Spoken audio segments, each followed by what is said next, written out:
बहुत समय पहले की बात है। हिमालय की एक गुफा में महर्षि व्यास ध्यान मग्न बैठे थे। उनके मन में एक दिव्य संकल्प उठ रहा था। मनुष्य को सत्य का मार्ग दिखाने वाला ग्रंथ चाहिए, जो आने वाली पीढ़ियों को धर्म, नीति और जीवन का सार समझा सके। व्यास जी ने आंखें खोलीं और आकाश की ओर देखा।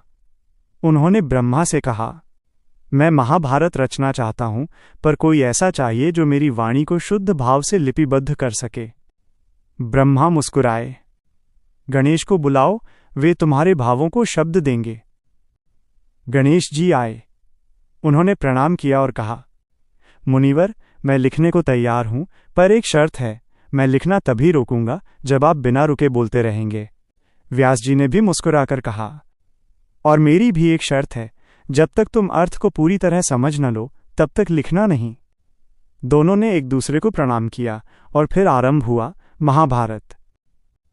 दिन रात व्यास जी बोलते रहे, गणेश जी बिना बोले लिखते रहे। कभी गुफा में बिजली चमकती, कभी बादल गरजते, पर गणेश जी का हाथ नहीं रुका, न व्यास जी की वाणी थमी।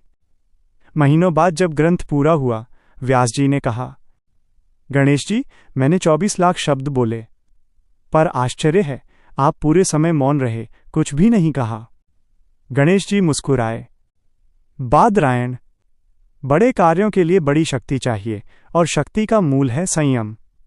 यदि मैं बोलने लगा होता तो ध्यान टूट जाता और ये दिव्य ग्रंथ कभी पूरा न होता। व्यास जी की आंखें भर आईं। उन्होंने हाथ जोड़कर कहा, देव, आज आपने मुझे सिखाया कि मौन में सबसे बड़ी बुद्धि बसती है।